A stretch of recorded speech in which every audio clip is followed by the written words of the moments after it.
इतिहास में ना कुछ कहानियां ऐसी होती हैं जो पूरी दुनिया का नक्शा ही बदल देती हैं। आज हम एक ऐसी ही कहानी की बात करेंगे। एक ऐसी कहानी जहां 13 छोटी छोटी कॉलोनियों ने मिलकर दुनिया के सबसे ताकतवर साम्राज्य को चुनौती दे दी, और सिर्फ चुनौती ही नहीं दी बल्कि उसे झुका भी दिया। और इसी के साथ शुरू हुआ आज़ादी का एक बिल्कुल नया दौर। तो सवाल यही उठता है कि आखिर ये हुआ कैसे। सोचिए, दुनिया की सबसे बड़ी ताकत ग्रेट ब्रिटेन, जिसके पास सबसे बड़ी सेना थी, सबसे ज्यादा पैसा था, वो अटलांटिक के उस पार अपनी ही 13 कॉलोनियों से जंग कैसे हार गई।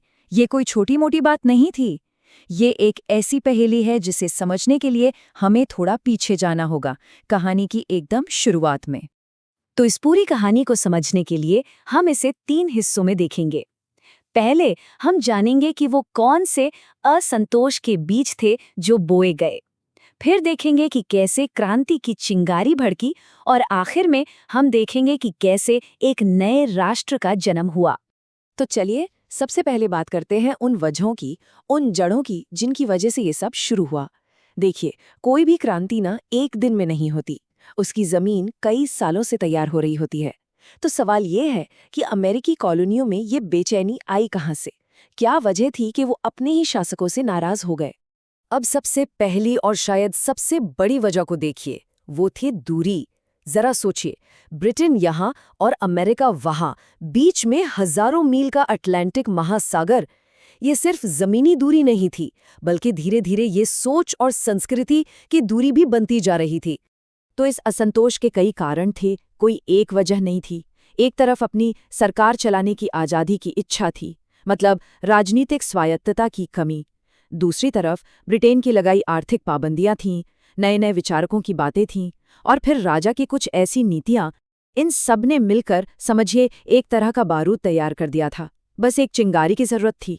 अच्छा, ये जो हम बार बार कह रहे हैं राजनीतिक स्वायत्तता, इसका मतलब क्या है? देखिए, इसे बहुत ही आसान भाषा में समझते हैं।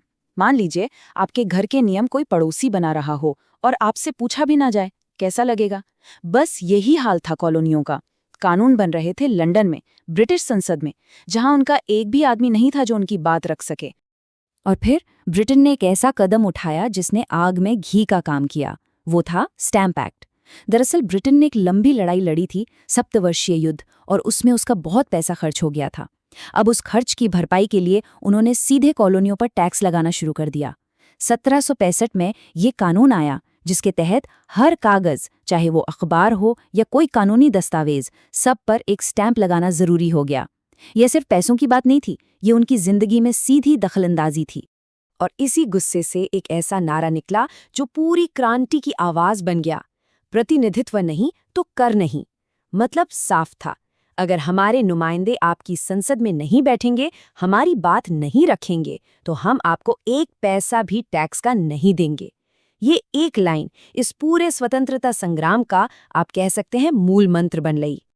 तो जमीन तो तैयार हो चुकी थी, असंतोष की आग अंदर ही अंदर सुलग रही थी। अब आते हैं दूसरे हिस्से पर और देखते हैं कि वो कौन सी घटनाएं थीं जिन्होंने इस चिंगारी को भड़काकर एक बड़ी आग में बदल दिया। कैसे ये गुस्सा एक खुली जंग में तब्दील हो गया। अब जो घटनाएं हुई वो एक के बाद एक डोमिनो की तरह थी। एक घटना ने दूसरी को जन्म दिया और हालात बिगड़ते चले गए। ये सिलसिला शुरू हुआ 1773 की बॉस्टन टी पार्टी से, और फिर देखिए कैसे एक के बाद एक कांग्रेस की मीटिंग हुई, जंग शुरू हुई, और फिर आज़ादी का ऐलान तक हो गया। और इस कहानी की सबसे यादगार घटनाओं में से एक है बोस्टन टी पार्टी। हुआ ये कि ब्रिटिश सरकार ने ईस्ट इंडिया कंपनी को अमेरिका में चाय बेचने का एकाधिकार दे दिया, जिससे स्थानीय व्यापारियों को नुकसान हो रहा था। तो इसके विरोध में कुछ लोग भेस बदलकर जहाजों पर चढ़ गए और चाय के सारे बक्से समुद्र में फेंक दिए। समझिए, ये सिर्फ चाय पर गुस्सा नहीं था, ये सीधे सीधे ब्रिटिश राज को एक खुली चुनौती थी। अब इस घटना से ब्रिटिश सरकार तो बौखला गई। उन्होंने बहुत सख्त कानून लागू कर दिए, लेकिन इसका असर उल्टा हुआ। इसके जवाब में 1774 में 13 में से 12 कॉलोनियों के लोग फिलाडेल्फिया में इकट्ठा हुए। इसे कहा गया पहली महाद्वीपीय कांग्रेस। ये पल बहुत बड़ा था। क्यों? क्योंकि पहली बार ये सारी कॉलोनियां एक साथ एक दुश्मन के खिलाफ खड़ी हो रही थीं। अब जब लड़ाई तय हो गई तो एक सेनापति की जरूरत थी और वो जिम्मेदारी मिली जॉर्ज वॉशिंगटन को। लेकिन इसके बाद जो हुआ वो और भी बड़ा था। दूसरी महाद्वीपीय कांग्रेस की बैठक हुई और उसमें एक ऐतिहासिक फैसला लिया गया। तारीख थी 4 जुलाई 1776। इस दिन उन्होंने पूरी दुनिया के सामने ऐलान कर दिया कि अब वो ब्रिटेन का हिस्सा नहीं है, वो आज़ाद हैं। ये जो स्वतंत्रता की घोषणा थी जिसे थॉमस जेफरसन ने लिखा था, ये सिर्फ एक कागज का टुकड़ा नहीं था। इसमें पहली बार जीवन, स्वतंत्रता और खुशी की खोज जैसे अधिकारों की बात की गई थी। ये वो विचार थे जो उस समय के लिए बहुत क्रांतिकारी थे। इसने दुनिया को एक वजह दी कि ये नया देश क्यों बन रहा है, एक ऐसा देश जो राजा के हुक्म पर नहीं बल्कि इंसानी हक और अधिकारों की बुनियाद पर खड़ा होगा। तो ऐलान तो हो गया, अब पीछे हटने का कोई सवाल ही नहीं था। अब ये लड़ाई सिर्फ टैक्स के लिए नहीं थी, ये लड़ाई अब आज़ादी के लिए थी।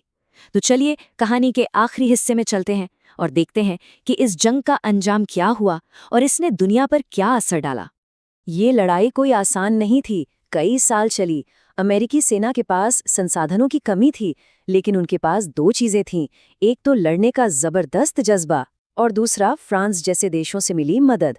फ्रांस की मदद ने तो पूरा खेल ही पलट दिया और आखिरकार 1783 में पेरिस की संधि पर दस्तखत हुए और ब्रिटेन को मानना पड़ा कि संयुक्त राज्य अमेरिका अब एक आज़ाद देश है। तो फिर से वही सवाल कि ब्रिटेन जैसी महाशक्ति हारी कैसे? देखिए, इसके कई कारण थे। एक तो वो 3000 मील दूर से लड़ रहे थे, उनके लिए रसद और सैनिक भेजना बहुत मुश्किल था। ऊपर से वो अमेरिका के इलाके से अनजान थे। वहीं दूसरी तरफ अमेरिकी अपनी जमीन पर अपने घर के लिए लड़ रहे थे। उनमें जोश था, जॉर्ज वॉशिंगटन जैसा कमाल का लीडर था और उन्हें फ्रांस से भी मदद मिल रही थी। इन सब चीजों ने मिलकर उनकी जीत तय कर दी। इस जंग का असर सिर्फ अमेरिका तक ही सीमित नहीं रहा, बल्कि पूरी दुनिया पर पड़ा। सबसे पहली बात तो ये कि दुनिया के नक्शे पर एक नया और ताकतवर देश उभरा, संयुक्त राज्य अमेरिका। दूसरा, ब्रिटेन में भी राजा की ताकत कम हुई और शायद सबसे बड़ा असर ये हुआ कि इसने फ्रांस की क्रांति और दुनिया भर के लोकतंत्र के आंदोलनों को प्रेरणा दी। और हाँ, दुनिया को पहला लिखा हुआ संविधान भी इसी क्रांति की वजह से मिला। और फिर आया साल 1789। ये वो साल था जब अमेरिका का संविधान लागू हुआ। ये कोई मामूली बात नहीं थी। ये दुनिया का पहला ऐसा लिखित संविधान था जिसने एक ऐसी सरकार बनाई जहां सारी ताकत किसी एक राजा के हाथ में नहीं थी। सरकार की ताकत को अलग अलग हिस्सों में बांट दिया गया। ये एक ऐसा मॉडल था जिसे बाद में दुनिया के कई देशों ने अपनाया। तो इस पूरी कहानी से हमें स्वतंत्रता और समानता जैसे बड़े बड़े शब्द मिले। लेकिन आज की दुनिया में इन शब्दों का, इन सिद्धांतों का क्या मतलब है? क्या ये आज भी उतने ही मायने रखते हैं? ये एक ऐसा सवाल है जो हमें ये याद दिलाता है कि अमेरिकी क्रांति सिर्फ इतिहास की किताबों का कोई चैप्टर नहीं है, बल्कि ये एक ऐसी बहस है जो आज भी जारी है।